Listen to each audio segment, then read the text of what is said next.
Olá, nós estamos iniciando o programa Identidade Pública pela TV Câmara de Araçatuba. A proposta desse programa é abrir espaço para que vereadores e outras personalidades da vida pública de Araçatuba possam aqui contar um pouco da sua trajetória de vida, a origem, a família, os amigos, a profissão, os sonhos, os serviços prestados à comunidade. E hoje a nossa entrevistada aqui neste programa é a vereadora Tiesa. Bom, vamos falar o nome, né, vereadora? Eu ia evitar, porque o nome é Maria Tereza Assis Lemos Marques de Oliveira. Tiesa. Isso, é um nomão para um apelido que acabou ficando pequenininho. Mas a vida é assim mesmo, né? E o apelido pegou, né? Pegou, desde pequena. Eu sou a 7ª de 11, um dia eu perguntei para minha mãe, mamãe, como é que é esse apelido? Ela falou, não sei, eram tantos, né, que ela não lembra da origem do apelido. Mas para mim é uma satisfação estar aqui. Falar da vida da gente também é gostoso, né? Normalmente as pessoas falam da vida dos outros, né, Fernando? Exatamente. Eu não falo muito da vida dos outros, não. Mas falar da vida da gente não é muito fácil, mas é muito bom. Então, a senhora falou aí de muitos irmãos. A família realmente é grande. Nós somos 11 irmãos. O papai e a mamãe ainda estão vivos, muito bem, graças a Deus, de saúde, muita lucidez, a paciência que nos fez, né, todos assim tranquilos também, porque fomos criados com muita paciência e a gente admira isso neles. Então, uma família muito grande. O meu pai sempre gostou de ter todo mundo muito próximo dele.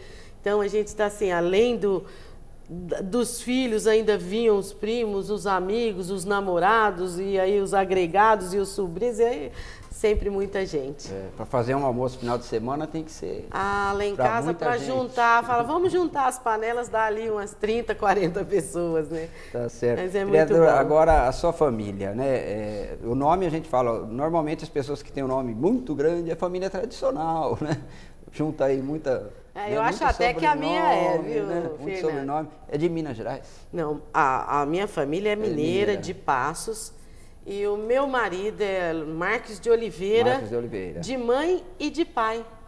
A mãe já tinha esse sobrenome. Sério? Normalmente a gente carrega um sobrenome da mãe e o outro do pai. Exato. No caso da família do Lupércio, não. A mãe era Marques de Oliveira e o pai era Marques de Oliveira. Então certo. Não teve alteração no nome dela. Aí quando fomos casar, ele não queria tirar nenhum. Eu queria que fosse Lemos, um meu, e Marques do dele, mas ele não quis tirar. Eu falei, então também do tio da minha mãe. Tudo. E aí ficou esse nomão. Mas acabou certo. Caindo um apelido pequeno que facilita para todo mundo. Tá certo. Agora, vereadora, a senhora disse, a sua família, no caso seus pais, né, vieram de Minas. Quando que eles vieram para cá na década de 50. Naquela ocasião, a questão da terra estava muito promissora aqui. A família do meu pai era família de pecuaristas, então eles vieram para cá, os irmãos, para comprar terra e criar gado. Outros também vieram de Passos. Então, a gente sempre ouve falar, né? Muitos mineiros de Passos. Isso, vieram o seu Juquinha Maia, o seu Danton Vidal, eu não estou me lembrando agora, mas a família do meu pai, que é a família Lemos. Então, eles vieram para cá por essa razão.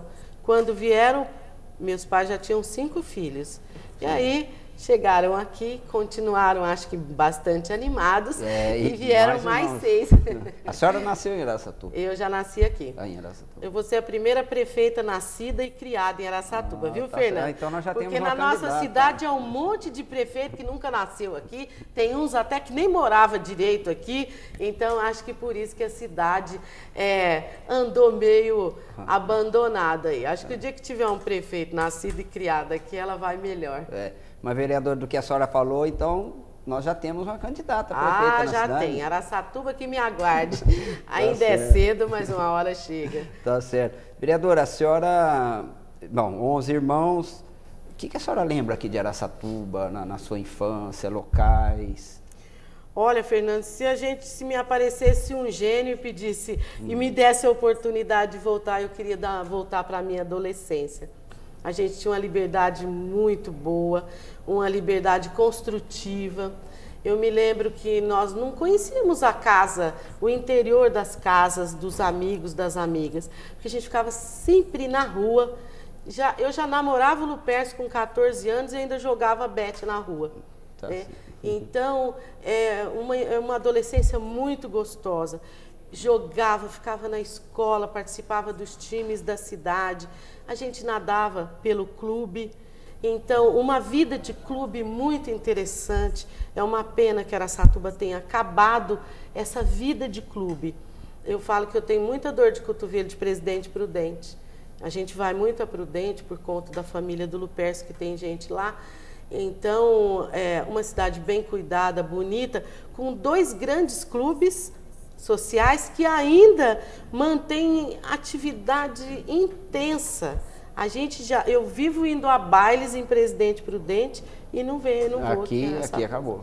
Né? Aqueles bailes bons mesmo, de dançar salão, né? Então, nós não temos. Então, a minha infância e adolescência em Araçatuba foi muito bom, uma época boa da vida da gente. A gente até talvez tenha nascido aí esse gosto pela política. Né? Lá, né? No IE a gente participava dos grêmios estudantis, tinha o presidente da classe e a gente atuava como presidente de classe.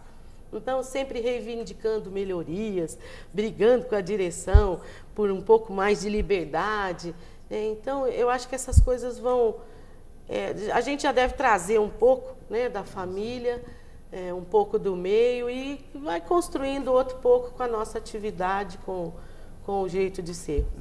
A gente tinha conversado anteriormente, a senhora falou que seu pai era uma pessoa, assim, um homem bastante severo como pai, não é? Foi nessa linha mesmo a sua educação? Dos irmãos também? O papai era muito bravo, mas nunca foi cruel, né? Ele era austero, mas nunca foi, assim, exagerado na correção, né? Então, nós aprendemos muito com ele. Ele não tinha essa coisa que tem hoje, beijo para cá, abraço para lá, mas a gente sentia a presença dele. E ele sempre assim, sempre presente, ia para a fazenda muito cedo, mas estava sempre em casa. Raras vezes ele ficava muito tempo fora e sempre lendo muito, incentivando a gente a ler muito. Ele lia o jornal inteirinho. A gente tinha a impressão que ele lia o jornal da primeira à última folha. Então, assim, uma pessoa que sempre se preocupou com a nossa educação.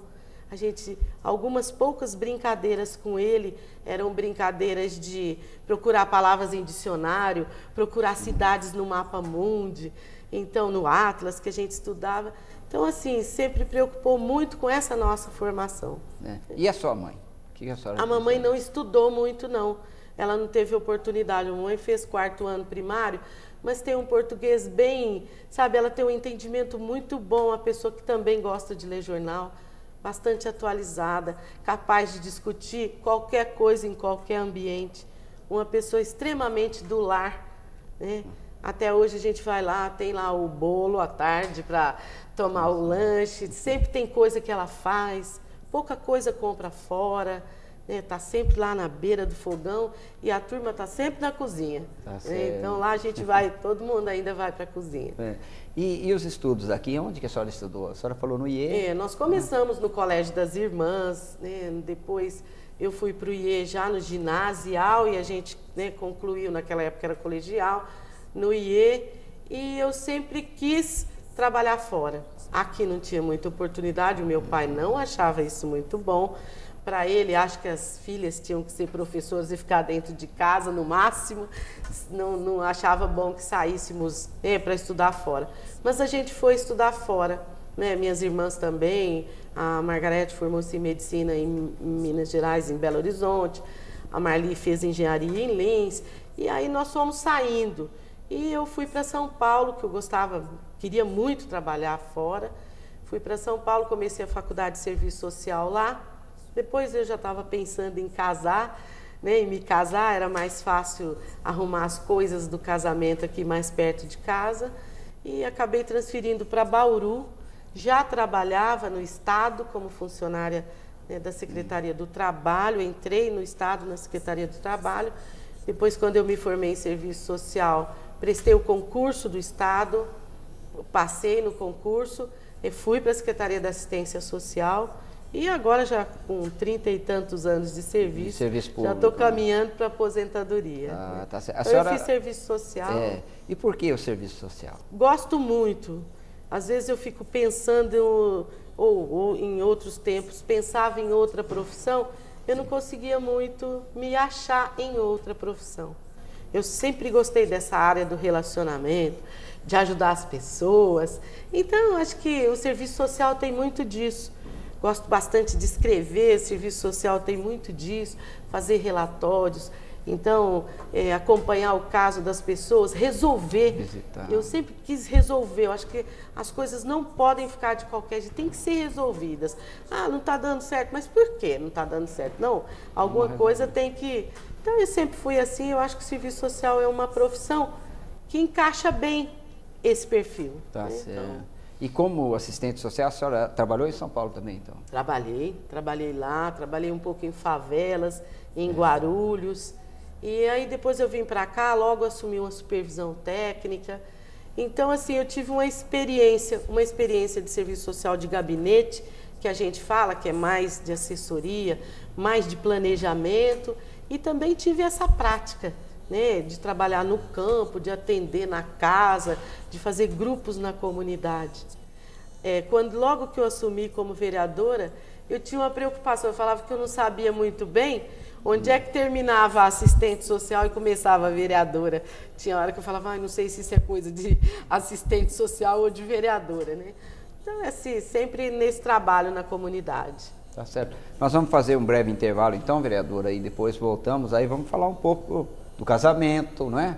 E também da sua vocação de música. Eu vou falar música que é compositora, música, né? Fernanda adora que eu cante o hino da AIA, mas eu não vou cantar. Vamos cantar um pouquinho o hino da AIA, mas nós vamos a um breve intervalo e voltamos daqui a pouquinho. Nós estamos hoje recebendo e conversando aqui, sabendo um pouco mais da história de vida da vereadora Tiesa. 1 minuto só e já voltamos.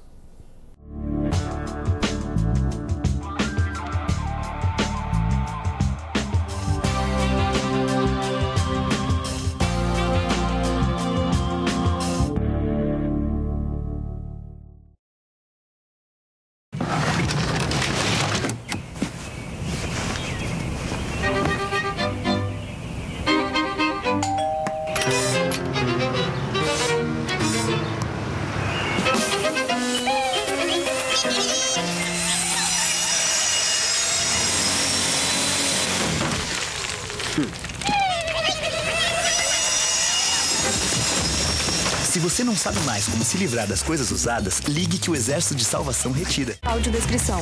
Eu não sou diferente de ninguém. Quase todo mundo faz assim. Eu me viro bem melhor quando tá mais pra bom que pra ruim. Não quero causar impacto, nem tampouco sensação. O que eu digo é muito exato, é o que cabe na canção. Eu não sei viver triste sozinho. É a minha condição. Iguais na diferença. Campanha pela inclusão das pessoas com deficiência.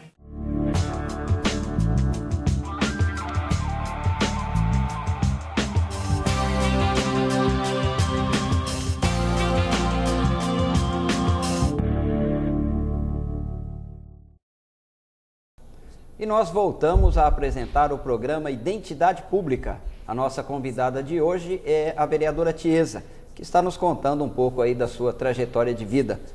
Bom, vereadora, a gente já contou um pouco a respeito dos seus estudos, né, de Araçatuba, e vamos falar agora do casamento, né? Quando é que a senhora se casou? Eu comecei a namorar o Lupercio, eu tinha 14 anos e ele 16. Namoramos por 10 anos e já estamos casados há 27. 27 28, anos. 27 anos. Nós temos 3 filhos, todos, agora a do meio que é casada, que morava em Presidente Prudente, retornou para Araçatuba, e a mais velha e o mais novo estão em São Paulo. A mais velha trabalha e o mais novo estuda, está se formando esse ano em medicina. O Lupercio já era da nossa casa, porque eu tenho uma irmã casada com o irmão dele. Ah, então já... Então, inclusive, ele foi um caso à parte, porque o meu pai só deixava namorar depois que a gente fizesse 15 anos. Mas o Lupercio, como já era de casa, teve autorização antecipada.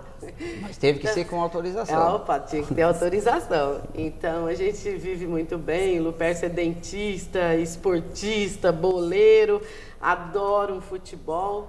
E boa parte do nosso tempo de namoro, de adolescentes, a gente estava lá no campo assistindo o jogo da AIA. Então, nós sempre gostamos muito de esportes. O Lupercio é dentista, foi dentista voluntário da AIA toda a vida. E agora também ajuda aí o Tigrão, entusiasmado com o time. E aí foi, nós sempre vivemos essa vida juntos, amigos até hoje. Temos vários amigos de infância que nós conservamos até hoje. Muitas amigas casaram com esses rapazes que eram nossos amigos. E nós grupo. Ficamos na turma. Uma turma muito boa que a gente conserva até hoje. Essa turma se reúne com frequência? Nós somos 13 amigas de infância. Até hoje, a cada 2 anos, pelo menos, nós nos encontramos. Né? Mesmo que tenha algumas que já não moram mais aqui, mas a gente procura se encontrar. Nós estamos sempre nos falando por e-mail, quando acontece alguma coisa triste com uma ou com outra, a gente está sempre junto. Quando nós casamos, nossas filhas, também a gente está sempre junto. Então, é uma amizade que vem de muito tempo. Agora, a senhora falou aí que do namoro nasceu o gosto pelo futebol, né? E a senhora entende de futebol mesmo? Eu acho que eu entendo de futebol muito mais que muitos homens, viu, Fernando? E eu gosto de assistir futebol. Não sou como o Lupercio, né? Mas eu gosto bastante de assistir futebol. Ia sempre acompanhá-lo? Muito, muito. Torcia? Eu até tenho uma pequena habilidade de costura. A gente chegou a fazer almofadinhas para ir levar no estádio, que era muito quente, para sentar, meio desconfortável. Mas a gente sempre viveu isso, né? Sempre viveu o esporte e eu acho extraordinário isso. Acho que o esporte encaminha a gente, forma a gente de maneira diferente. Bom, voltando um pouco no tempo, então, além, lógico, de torcedor de futebol, a senhora também foi praticante, quer dizer, foi esportista, né? Que tipo de esporte a senhora jogou? Por incrível que pareça, jogava basquete muito bem, viu, Fernando? Olha aí. Há poucos dias fui aí pro ginásio de esportes, numa matéria que a TV Câmara mostrou. Nós acompanhamos. E eu fiquei até emocionada de ficar lá, de estar na quadra. Nós passamos muito tempo ali, jogando. Então, mas eu acho assim, a gente tinha uma educação física firme na escola, uma educação física muito... a dona Edvirges era professora nossa, ela era exigente, e aí a gente aprendia. Eu joguei quase todas as modalidades. Nós fazíamos atletismo, tinha um campeonato com escola, então a gente aprendeu muito. Mas as modalidades mesmo que eu mais, assim, foi a natação e o basquete, por incrível que pareça. Não é que naquele tempo não se exigia muito altura, a gente tinha muita habilidade. Esses dias eu ouvi de um amigo que encontrou com uma que jogava com a gente e ela ainda comentava assim da minha habilidade de fazer cesta. Fiquei toda, né? Que se valesse cesta de 3 pontos lá naquela época, porque não valia, a regra era outra. Então a gente teria feito muito mais pontos, mas era muito. Agora, uma coisa interessante que até a senhora já contou, numa outra oportunidade que a gente conversou, que se hospedava, inclusive, os atletas de outras cidades na própria casa, né? Havia um relacionamento forte com isso. Eu acho que essa tragédia da violência no esporte, ela não existia naquela época, assim. Quando vinham outras cidades disputar campeonatos aqui, não tinha essa coisa de ficar em hotel, de ficar recluso, o time não podia encontrar com o outro. Parece que ficam incentivando a rivalidade, né? Mas não, naquela época a gente trazia para hospedar em casa os atletas de outras cidades. Então, quando a gente ia para a quadra, a gente não ia com um rival. Nós estávamos disputando um jogo, um campeonato, alguma coisa, com alguém que a gente já conhecia, que já até tinha amizade, né? Então não tinha essa coisa de raiva, de disputa e de ganhar a qualquer preço e de não respeitar o adversário, né? Então eu penso que isso fez muito mal para o esporte, acabar essa coisa da amizade, porque o tal do fair play, né? O esporte é uma atividade de relacionamento, de congraçamento. E, infelizmente, a gente vê o inverso, o caminho inverso. E a imprensa, os meios de comunicação, às vezes, parece que incentivam esse lado ruim da disputa. Né? Realmente. Então, É lamentável, eu lamento bastante. Agora, ligado, vereadora, ao próprio futebol, tem uma passagem interessante, né, na sua vida, que a senhora é autora, nem todos sabem disso, né? Mas está aqui a vereadora Tiesa, autora do hino da AIA. Eu sou a imortal, grande Associação né? Esportiva Araçatuba, que ninguém esquece, viu? Ninguém O time esquece, acabou, mas né? o povo reclama muito, né? Agora, vereadora, como é que surgiu essa história do hino? A senhora compunha música já anteriormente? Então, na época que a gente estudava, nós tínhamos música. Eu me lembro do maestro Rabi. Há poucos dias a gente estava cantando o hino à bandeira com muita tranquilidade e a minha filha falou, credo, mãe, como você sabe desse hino? Eu fiquei triste, sabe? Porque a gente aprendia todos os hinos. Então, a gente tinha essa prática de cantar um pouco na escola. E eu sempre brincava, acho que é porque eu lia muito, tinha mania de mudar a letra das músicas. Então, eu encaixava as nossas histórias da turminha nas músicas, e sempre com brincadeira. E com essa paixão pelo esporte, pelo futebol, eu não me conformava da AIA não ter um hino. Um hino. E sempre falava para o lugar, não, esse time precisa de hino. Mas isso passava batida até que eu soube do concurso. Tem um concurso municipal. Isso, o prefeito era o Andorfato, até a Marilene Magri era a secretária de Cultura. E eles abriram o concurso para o hino da AIA. E eu fiz a letra fácil. A música, imagine, eu não sei nota musical, não sei nada disso, né? Sou péssima cantora, viu, Fernanda? Então, aí um dia, sei lá, foi surgindo a música, encaixando naquela letra. E eu fiquei muito, assim, agoniada, porque eu falava, eu não sei escrever música, como é que eu vou guardar essa melodia? E aí eu ficava cantando sem parar. Lembrei que o Lucas, meu sobrinho, tinha ganho um gravador com microfone. Aí fui lá correndo, falei, Lucas, me empresta, porque eu não posso esquecer. Aí cantei lá, Malemar, naquele gravadorzinho, para marcar, né, a melodia. E com o concurso aí, as regras, eu dei aquilo para o pessoal gravar, eles fizeram um arranjo, aí saiu bonitinho, né? Mas assim, foi a letra minha, a música também, mas nessas condições, Fernando, nada. E a senhora ganhou, logicamente, né? Concorreu, ganhou, foi lá, recebeu oficialmente, tem até foto no jornal da época, né? Eu acho que acabou prevalecendo a paixão, né? Nem sei tanta competência, a técnica muito menos. E eu dediquei esse prêmio ao meu filho, Zé Renato, que do mesmo jeito que o pai é um maluco por esporte, né, e por futebol. Sim. E um é santista, o outro é palmeirense, o outro é São Paulino, mas no fim dá tudo certo, né? E aí eu ofereci para o Lupercio e para o Zé Renato esse prêmio. O prêmio.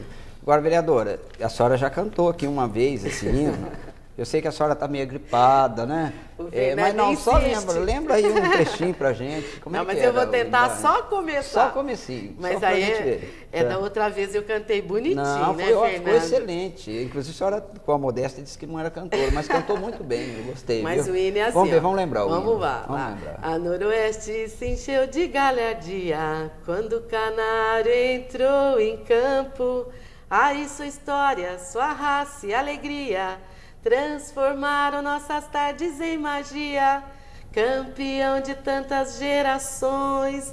Aí chega, Fernando. Tá bom? Tá bom.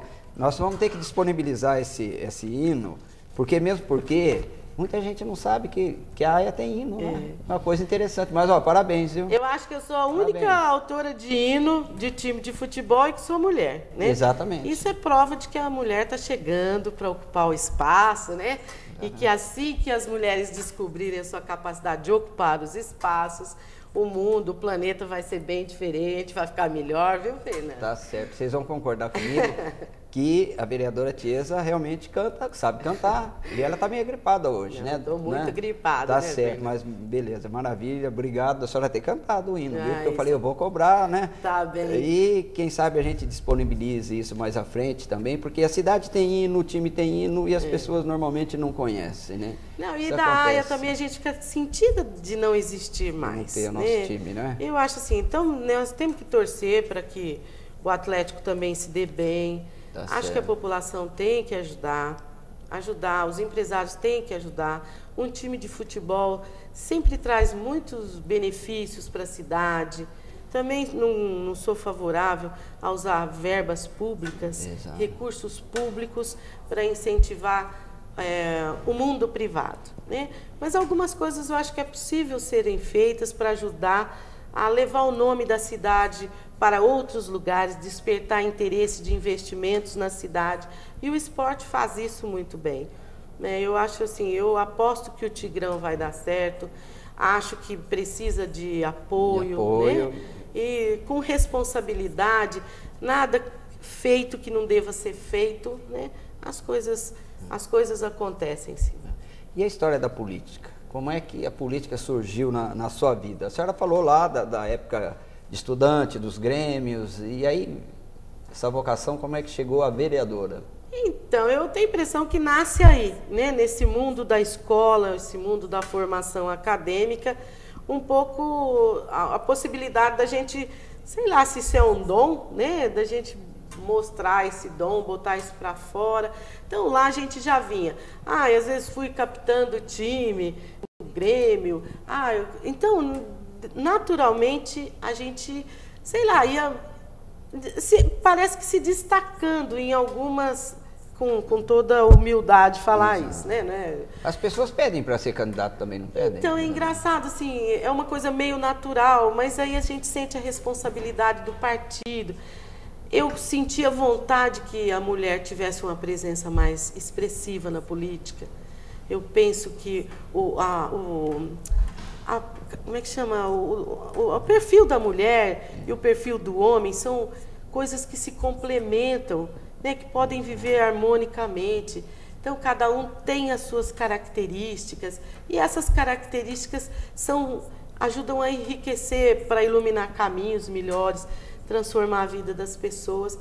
Então, assim, meu pai sempre gostou muito, a família, política, os irmãos dele sempre discutindo muito política. Então, liam um jornal, estavam sempre com aquilo na vida da gente. A gente sabia que a política era importante na vida das pessoas. Eu sou cunhada do Genilson, né, que já faleceu. Que foi político. Isso, Genilson, um político inflamado, né, um discurso bonito. Para mim, o Genilson foi um dos oradores mais extraordinários que Araçatuba já teve, né? Uma oratória, assim, muito bem colocada. Então, a gente se admirava. Eu e o Genilson tivemos muitas vezes discussões por conta de ideias, né? A gente nem sempre combinava nas ideias, nos ideais. Mas eu reconheço que foi um político importante para Araçatuba. Então, essa convivência foi animando a gente. Acho que o partido político também é uma coisa importante na vida do país. As pessoas precisam ser mais politizadas neste país, porque na medida que elas participam mais, elas fazem mais parte, elas podem influenciar mais. Então é assim que eu vejo a política, uma oportunidade da gente influenciar na transformação da vida das pessoas para melhor. Para pior não, chega. Sabe, infelizmente, esse país maravilhoso, essa cidade maravilhosa, as pessoas têm que ser sensíveis a isso e ver que é possível a gente sempre melhorar, mas só melhora com coisas boas, né? Com atitudes boas, com compromissos bons, né? Em nome do progresso, do desenvolvimento, do bem-estar para todo mundo, né? Ninguém quer ver ninguém sofrendo, ninguém quer ver ninguém padecendo de fome, de doença, de insegurança, né, de habitação inadequada, né, de cidade feia, mal cuidada. Então, a gente sempre quer o melhor. E eu acho que a política é o espaço para que a gente faça essas coisas acontecerem. Então, gosto da política. Da mesma forma que eu também gosto muito do trabalho, eu não me vejo uma dona de casa exemplar, não. Acho que eu, sou uma boa dona de casa. Mas, assim, eu gosto de trabalhar fora e acho que a política, não tem dúvida, é a minha outra paixão. É a família, os amigos, a política. E a política hoje só no trabalho, porque eu já estou me aposentando na secretaria e a gente pode se dedicar integralmente à nossa cidade, essa cidade que a gente ama tanto. Tá ótimo, vereador. Nós já estamos chegando ao final do programa. Gostaria de agradecer a sua presença, né, de contar aí a sua vida e quem sabe, logicamente, nós ainda vamos ter mais oportunidade de conversar, né? Eu que agradeço essa oportunidade, Fernando, o pessoal da técnica aí que está sempre... E eu quero aqui fazer o elogio à TV Câmara, que o pessoal, assim, é de uma competência. E o Fernando sempre deixa a gente muito à vontade. Me fez até cantar o hino da AIA, né? Então a gente só tem a agradecer. E é uma obrigação nossa, todas as vezes que formos chamados a contribuir, a mostrar quem somos, é uma obrigação. Ok, muito obrigado. E com isso nós estamos encerrando mais um programa Identidade Pública. Obrigado por sua audiência e até lá.